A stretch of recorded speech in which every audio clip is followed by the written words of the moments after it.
Hjertelig velkommen til et nytt program her på Israel-kanalen. Denne gangen så er vi i Jerusalem, og jeg sitter her sammen med en god venn av oss som heter Jane Keel, eller også Jerusalem Jane. Velkommen igjen til Israel-kanalen, Jane. Mange tak, og velkommen tilbage til Israel. Tusen takk. Det har gått 2 år siden sist vi var her nede, og nå er vi i en spesiell situasjon hvor Israel har vært i krig siden jeg besøkte landet sist i oktober. Hvordan har det vært for deg å leve her under denne perioden? Traumatiserende. Virkelig traumatiserende. Jeg tror, det er det ord, man rigtig kan bruge for at beskrive det. Vi havde en dejlig løvhyttefest, Sukkot. Jeg kom desværre ikke til at møde jer, jeres gruppe. I var her, I havde en god tur, og folk var her. Men alligevel kan jeg huske, jeg snakkede med folk og sagde, der er en anderledes atmosfære. Jeg ved ikke, om du lagde mærke til det, da I var her, men der var en anderledes atmosfære, ligesom der var noget, der ventede. Og det snakkede jeg med flere folk om. Men det er klart, hvad der skete den 7. oktober, var der jo ikke nogen, der på nogen måde havde forventet. Det var en lørdag morgen. Det var Simchat Torah. Jeg vågner ved, at der er de her raketalarmer på min telefon. Og jamen, det er vi jo vant til. Det er jo egentlig grimt, at man siger sådan, men det er vi jo blevet vant til. Jeg har boet her i næsten 10 år. Men lige pludselig kommer billederne jo ud, at der kører terrorister rundt i pickup trucks med automatvåben inde i Israel. Og der kunne jeg mærke en knude i maven. Og så udspillede det sig jo bare til det værste, som jøderne selv siger, der er sket her siden 2. verdenskrig. Ja. Og det har været meget svært at være her. Det har været ekstremt hårdt og smertefuldt. Jøderne sagde efter 2. verdenskrig, never again. Men at se, at det skete alligevel igen i Israel, det var virkelig... Der var et før oktober 7, og der er et efter oktober 7. Men mange jøder siger, vi lever stadigvæk. Det er stadigvæk oktober 7. Hvis du tager ned til de kibbutzer, der blev angrebet den dag, jamen de står stadigvæk. Altså deres sukker, de er ikke taget ned endnu. Så det har været meget, meget svært, det har det. Og meget, meget smertefuldt. På grund af de ting, der skete, på grund af krigsforbrydelser. Altså det er jo den eneste store krigsforbrydelser, der blev begået mod jøderne. Tortur, lemlæstelse, massevoldtægt, hovedskåret af børn. Så vi har haft hele den side, men når vi så har set verdens reaktion mod Israel og pro-Palæstina i gaderne, så har det nærmest været som en kniv i hjertet igen. Vi var jo her nede, som du nevnte, da krigen brøt ut, og det var jo vanskelig at ta ind over sig, hvad som egentlig skjedde. Ofte så hører vi, at i København, eller i Italien, eller i Tyrkiet, har de fanget terrorister. Terrorister, der planlagde angreb mod jødiske mål ude omkring i verden. Og det var med hjælp fra det israelske efterretningsvæsen, som jo er en af de bedste i verden. Det ved vi jo. Og derfor spørger folk jo i dag, hvordan i alverden kunne det ske? Hvordan i alverden kunne det ske? Men du husker sikkert op til løvhyttefesten sidste år, var alt jo på high alert, fordi der blev lovet massiv terrorangreb. Altså vi vidste terrorister, specielt i Judæa og Samaria, jo virkelig planlagde store angreb, så det israelske militær havde flyttet mange tropper til Judæa og Samaria. Hele bataljen var flyttet derop. Fokus var på der, fokus var på Jerusalem. Vi ser det jo desværre hver år, når der er højtider, at der er ekstra, de planlægger ekstra terrorangreb. Så der var meget fokus på de steder. Men samtidig så hører vi også, at nogle af dem, der overvåger grænsen til Gaza, nogle af de unge kvinder, der har den tjeneste dernede, de har sagt, at der er usædvanlig aktivitet. Altså der er usædvanlig trænings, og de havde repeteret det, men der skete ikke noget. Så der er mange spørgsmål, der en dag skal komme svar på. Det er helt sikkert. Men lige nu, altså, du kan jo ikke møde en familie her i Israel, der ikke er berørt. Du kan ikke møde en familie, der ikke har mistet nogen. eller 2, eller 3, eller en familie, der har haft en person, familiemedlem, siddende inde i Gaza som hostage, eller stadigvæk, eller nogen, der kender nogen. Og derudover, lige så snart det her det skete, og Israel jo vidste, jamen nu skal vi gå op med Hamas, nu skal det en gang for alle. Jeg har boet her i 10 år. I de 10 år, der har tusindvis af raketter, der regner ind fra Gaza. On and off, når de har lyst til at dræbe uskyldige israelske bedstemødre, så ryger raketterne jo bare. Men det er klart, når det her det sker, Israel har en hver ret til at forsvare sig. Det vil et værd, hvis det var sket i Norge, at nogen havde gjort det, I ville have angrebet med fuld force. Men vi snakker om det lille hellige land, som er tiny, lille. Så da det her det sker, så har vi har soldaterne, der er i aktiv tjeneste, og så har vi alle de andre, dem der er i reserven. Så lige pludselig, så er der jo 300.000 i reserven, der bliver kaldt op. Nogle af dem blev jo, altså da de ser det her, de styrte jo ned til Gaza for at forsvare deres land, før de overhovedet blev kaldt op. Så hvem er det, der er blevet kaldt op? Jamen det er folk som dig, hvis det har været i Norge. Det er familiefædre. Det er familiefædre, der er tandlæger, der er skolelæger, der arbejder i en butik, der er IT. Altså det er helt almindelige familiefædre, som pludselig får en sms på telefonen, nu er du kaldt op. Og så smed de alt, hvad de havde i hænderne, og så ned til Gaza og i krig. Så der er ikke en familie, der ikke er berørt i det her land, på den ene eller den anden måde. Og nu står alle de her sejre mødre hjemme, fordi far han er der ikke. Far har været i krig i 4 måneder inde i Gaza, i bekæmpelse mod de her ISIS-Hamas-terrorister.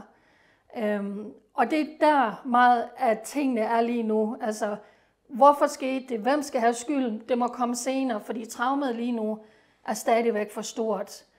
Så sent som i går var der en, de troede, der var død, hvor de fik at vide, at han er faktisk holdt inde i Gaza. Så 4 måneder senere er der folk, de stadigvæk ikke ved, jamen, hvor er de, og hvad skete der med dem. Så det er en land, der på den ene side er totalt traumatiseret, men så er det også en land, som vi ser med jøderne, israelerne, der rejser sig. They unite, de kommer sammen og smider, hvad de har i hænderne, og når lige pludselig 300.000 soldater, de bliver kaldt op, jamen det er der ikke uniformer til, det er der ikke støvler til, det er der ikke veste til, det er der ikke hjelme til. Og så kommer de sammen, og så står de altså som et land og som en familie. Så det er der meget af fokus er nu. Så er der selvfølgelig en helt politisk side i det. Du ved, hvem er skylden, hvem skal tage skylden, hvem skal ikke tage skylden osv. osv. Men det må altså komme senere. Ja. I forhold til alle de soldatene som ble innkalt og ville på en måte forsvare landet sitt da når dette her skjedde, så har det jo vært meldinger om at landet Israel nesten har stoppet opp fordi at butikker må stenge, fordi at de ansatte er i militæret. Hvordan har du opplevd akkurat den delen?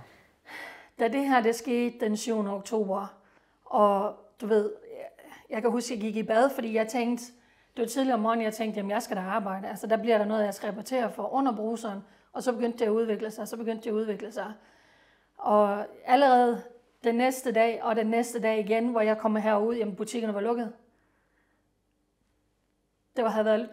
Der blev simpelthen bare lukket, fordi jamen, vi var i krig, så man kommer ud. Så det, der var åbent, det er de steder, hvor de sælger fødevarer, apoteker, medicin osv. Men sådan her, så var det bare lukket. Og så begyndte raketterne jo også at komme mod Jerusalem, som ikke har sket ret mange gange i de 10 år, jeg har boet her. En af gangene havde jeg lige været i bad. Jeg var lige kommet ud af bruseren og står, og så hører man den der lyd, og jeg tænker, det kan ikke være rigtigt. Er det rigtigt? Og du ved, jeg er helt hen og åbner min dør, og så kan du høre raketalarmen, og så tager jeg min telefon og filmer lidt, for igen at sige, jamen nu skal millioner af israelere altså løbe i skjul, og så løber jeg ind i mit soveværelse, der er mit bomberum. Så der har været raketter mod os her i Jerusalem, jeg tror 3 eller 4 gange, og også hvor jeg har kunne høre, at de er blevet skudt ned af det der Iron Dome. Så lige pludselig, så bliver det jo virkelighed her også. Men det er selvfølgelig ingenting i forhold til dem, der er i Gaza. Vi snakker jo 100.000 af mennesker, der mistede deres hjem. De mistede alt, hvad de havde. Ikke alene mistede de familiemedlemmer, der blev dræbt på de mest brutaliske og torturerede mishandlingsvis. Men de har mistet alt, hvad de har. Så nu sidder de på hoteller, også her i Jerusalem, nede ved Det Døde Hav, i Galilea, altså 100.000 af mennesker, der har gennemgået de værste traumer, du kunne forestille dig. Jamen altså det tøj, de har på kroppen, det er sendt i donationer. Så det, ja. Nogle gange, når jeg ser verdens medier, og fokus er på Gaza, og det er inde i Gaza, og de har ingen mad og sådan noget, så tænker jeg, hold da op, altså fokusere på jøderne. Hvor mange journalister tager ud og snakker med den mor, der har mistet sin mand, eller mistet sine børn i det her angreb, eller mistet 2, 3, 4 familiemedlemmer, og som heller ikke har et hjem, og har ingenting. Og som jeg siger, altså 300.000, de er i soldater nu, og nu har Israel lige trukket soldater ud af Gaza, og de er blevet sendt nordpå, fordi tingene koger jo op i nord med Hezbollah. Ja. Så det er et anderledes Israel, end da du var her sidst. Det er det. Ja. Ja, altså jeg tror vel at det er helt riktigt, som du siger, at det 7. oktober det blir som et vannskille i Israel. Ja. Den dagen kommer liksom ikke til at gå over med det første. Jeg tenkte på en annen ting, og det er liksom dette her med hvordan Israel har blitt oppfattet i verden for øvrig. Da vi var her nede, så synes jeg at det var veldig positivt at Israel fikk veldig mye støtte sånn initialt, og den varte kanskje 2-3 dager. Og så plutselig så snur det tilbake igjen, og så ser vi at hatet og kritikken mot Israel den blomstrer som aldri før. Og spesielt i Norge så opplever vi jo at det har vært regjeringen kanskje står ganske så langt på siden av og mot Israel i forhold til de andre europeiske landene.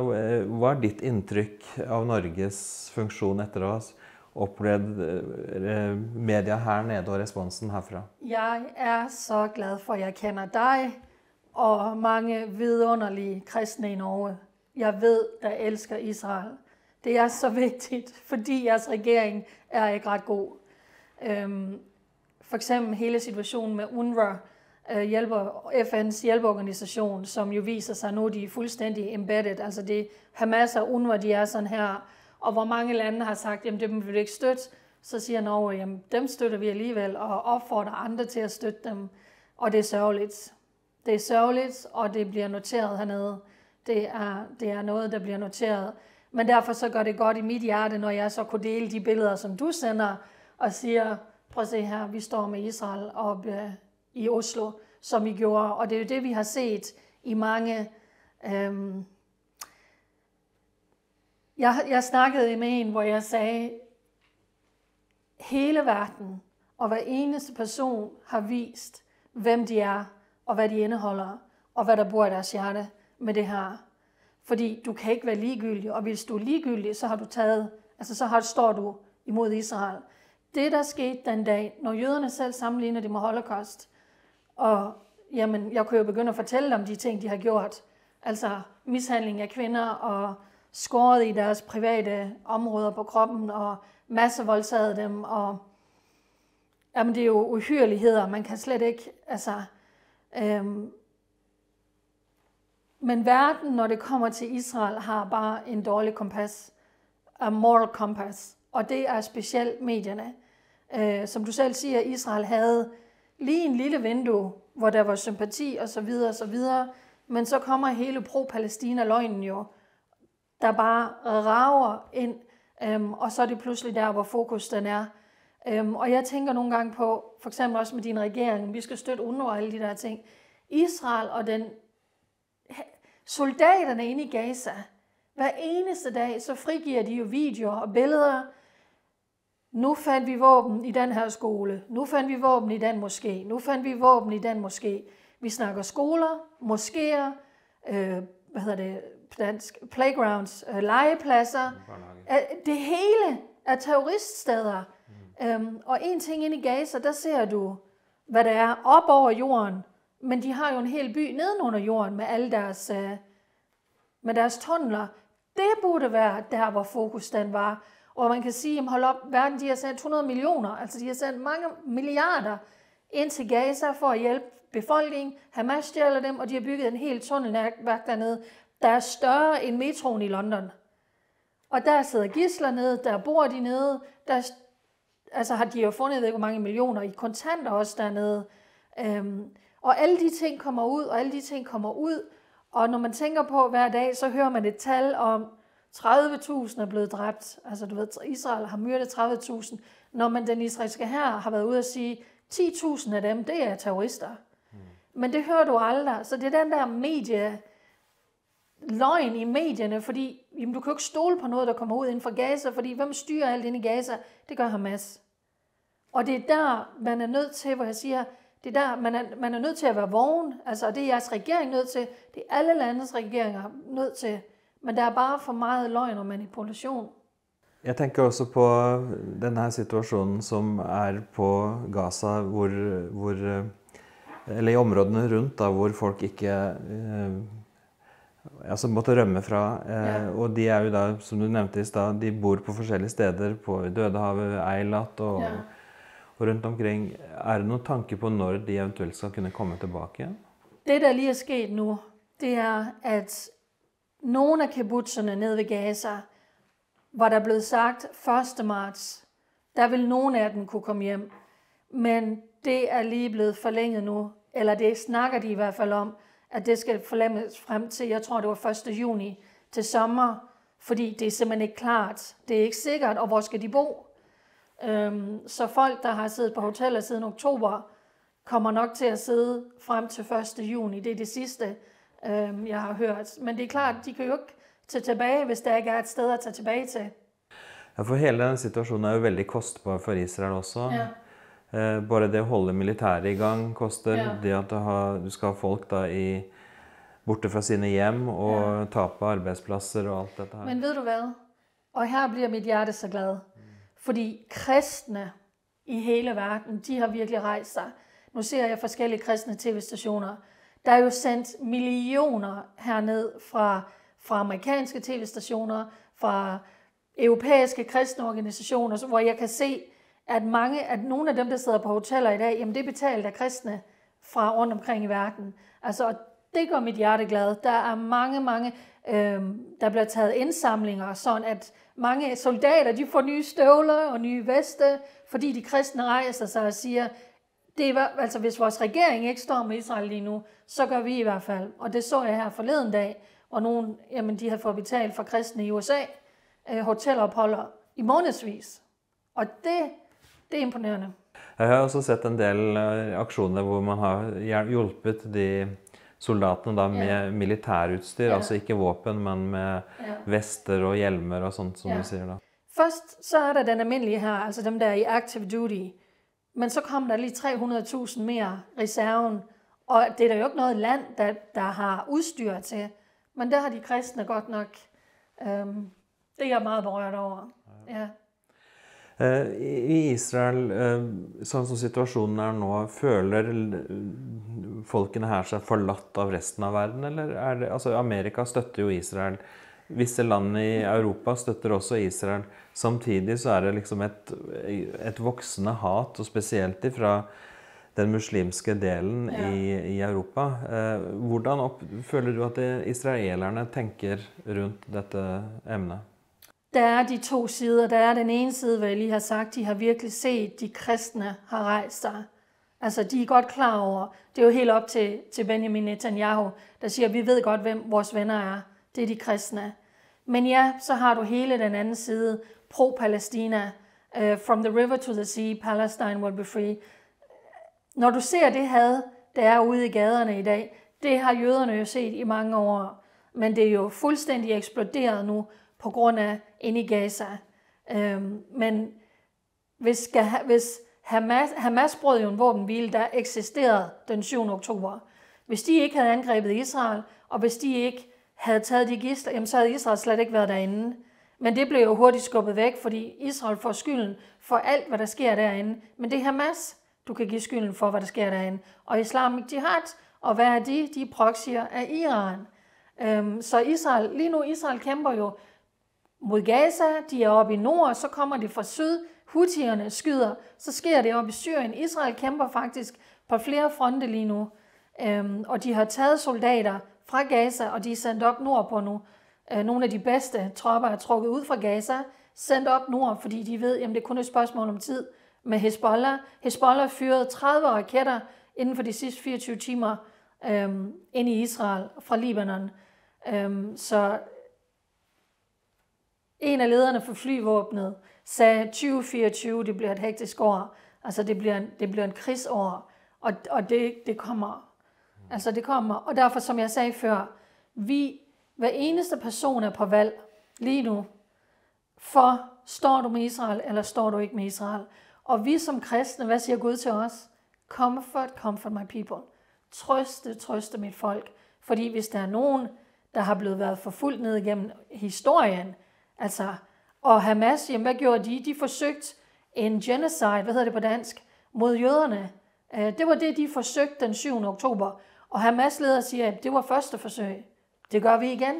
Og derfor er Israel ude nu. Israels regering, Benjamin Netanyahu, bliver jo presset våbenhvile, hvor han siger, der kommer ikke nogen våbenhvile. Våbenhvile med dem, der har sagt, jamen vi gør det færdigt. Og de var ude nu her forleden at sige, Israel har dræbt halvdelen af Hamas-terrorister. Det vil sige, at der er en halvdel mere. Så skal vi så sige, at nu er der våbenhvile, og de får lov til at blive inde i Gaza. Israel har ikke noget valg. Norge ville have gjort nøjagtigt det samme. Danmark ville have gjort det samme. Det er så nemt at komme og presse, og Anthony Blinken han kommer ind og presser. Nu må I ikke gøre for meget, og nu må I ikke gøre for meget. Hvad gjorde Amerika selv i Afghanistan? Altså, Israel har enhver ret til at forsvare sig mod det værste angreb, siden det her land det blev genoprettet i 48. De har ingen anden muligheder. Israel er et lille bitte land, der er omgivet af enefjender, og Israel er nødt til at være så stærk som overhovedet muligt, fordi ellers vil Israel eksistere i dag. Ja, det er jo helt riktigt. De må ha sin ret til at kunne forsvare sig, det er helt sant. I forhold til, altså, vi får jo rapporter om demonstrationer i Israel mot krigen. Og du vet, før 7. oktober så var det veldig stor kritikk mot Netanyahu. Og så kommer krigen, og så forener landet seg. For man trodde Israel var svagt, men så ser man at på tross av dette her, uenigheten politisk, så er man faktisk sterke. De som vil ha fred framfor alt, og ikke avslutte liksom krigen, er de bare en liten mindretall her? Hvis der er en ting, jeg tror, alle gerne vil, det er at leve i fred. Du vil gerne leve i Norge i fred med din familie. Enhver israelsk familie hernede vil gerne leve i fred med deres familie. Men spørgsmålet er, hvad pris skal vi betale for at få fred? Israel trak sig ud af Gaza. Se, hvad der skete. Altså, vi har haft, 30.000 raketter, der er blevet fyret ind, siden de fik. Så det er det der med land for fred, land for fred, land for fred. Og der er de lidt delt op i nogen, der siger, vi er trætte af det. Vi er trætte af at begrave vores børn. Vi er trætte af at begrave vores bedsteforældre. Ligegyldigt hvad, du ved, nu så vil vi give land. Og så er det dem, der siger, nej, det her det er vores land. Guds løfter til Israel holder. Gud har givet det her i en covenant. Der har aldrig været en palæstinensisk stat. Vi har ikke besat noget som helst. Vi har liberated. Vi har frigivet, hvad hedder det på dansk? Vi har befriet land, der var besat. Nu er vi hjemme. Profetierne bliver opfyldt, hvilket jeg er enig i. Profetierne bliver opfyldt. Vi afgiver ikke land. I aftes var der en stor demonstration her i Jerusalem fra folk i hæren, fra folk i reserven, som siger, at der er kun én mulighed, og det er no ceasefire. Vi er nødt til at føre det her igennem. Vi er nødt til at komme af med Hamas en gang for alle. Så ja, altså de vil alle sammen gerne have fred hernede, men folk er delt op i, hvad er prisen, vi skal betale for fred. Og den anden side har jo vist sig, når Anthony Blinken kommer herned, og hvem end politikere, der kommer herned og siger, at det er kun en løsning. Tostatsløsning. Vi skal have en tostatsløsning. Det vil sige, at du skal fjerne 500.000 israelere, der bor ude i Judæa og Samaria, så kan Israel ikke forsvare sig. Nej, men så siger de, så skal den palæstinensiske stat ikke have våben. Ja, hallo, det kommer jo aldrig til at ske. Så den der utopi i, og jamen, vi skal have en tostatsløsning, det kommer aldrig til at ske, men verden vil presse Israel, fordi i deres øjne, du ved, der er det den eneste måde. Ja. Det som er at Hamas har jo afskrevet tostatsløsningen. De vil ha kun en stat, og det er sin egen stat, og at Israel skal forsvinde bort. Det er liksom deres agenda. Ja. Men det er ikke kun Hamas, det er hver eneste, der går ud på skaden og råber from the river to the sea, Palestine should be free. Hvad betyder det? Det betyder, at hele landområdet From the river to the sea, jamen det er Israel. Det skal være en Palæstina. Hvor skal jøderne være? Det handler ikke om land. Det handler om eradication, om udryddelse af jøderne. Det er det, det handler om. Og derfor kan Israel har ikke anden mulighed, ifølge min mening, at sige, det er vores land. Det er det eneste land, vi har. Det er det tiny, lille jødiske land, Gud har givet os. Og vi bliver. Du står jo her på nede og kjemper liksom en kamp i media og sosiale medier spesielt, og har masse følgere, og folk kan følge deg og høre nyheter herifra. Hvordan kan man komme i kontakt med deg? Er det Facebook som gjelder, eller er det noe annet? Facebook. De er lidt træls. Du er lidt dansk. Ja. Folk i hele verden kender mig nu som Jerusalem Jane. Desværre har jeg oplevet, ligesom mange andre, at Facebook de går ind og censurerer. Men jeg har en stor Israels page på Facebook, der hedder Israel One Nation. Israel, en nation. Det var det Gud han gjorde. Men ellers på andre medier, på YouTube, på Instagram, på Telegram, er jeg under Jerusalem Jane. Og hvis jeg må have lov til at virkelig opfordre folk, gå ind og downloade den app, der hedder Telegram. Det er altså fremtiden, fordi der er ingen censur. Der kan jeg kan lægge en talebesked, jeg kan lave videoer, jeg deler. Det er der, hvor jeg faktisk er blevet mest aktiv. Og jeg vil sige, som personen i flyvåbnet, han sagde, vi er i et meget hektisk år. Det kan godt være, at tingene bliver afsluttet i Gaza, men der venter andre fjender. Den israelske militær har haft mange øvelser hernede i det, der hedder en multifront war, hvor de siger, at dagen kommer, hvor vi er i krig i syd, i nord, og det har de været ved at forberede sig på. Så jeg bliver aldrig arbejdsløs. Der vil altid være noget at rapportere herfra, og det er det, jeg prøver hver dag. 10 år den kommet til sin slutt, Jane. Tusen takk for at du ville være med, og Gud velsigne deg videre i arbeidet du gjør her nede. Tusen takk for at du kom. Ja, altså det var det vi hadde for dette programmet her, og gå gjerne inn på Telegram og connect og koble deg sammen med Jane, og så kan du få ferske opplysninger på alt det som skjer her nede i landet. Det var det vi hadde for denne gangen. Tusen takk for at du har fulgt oss, og på gjensyn igjen neste uke. Gud velsigne deg.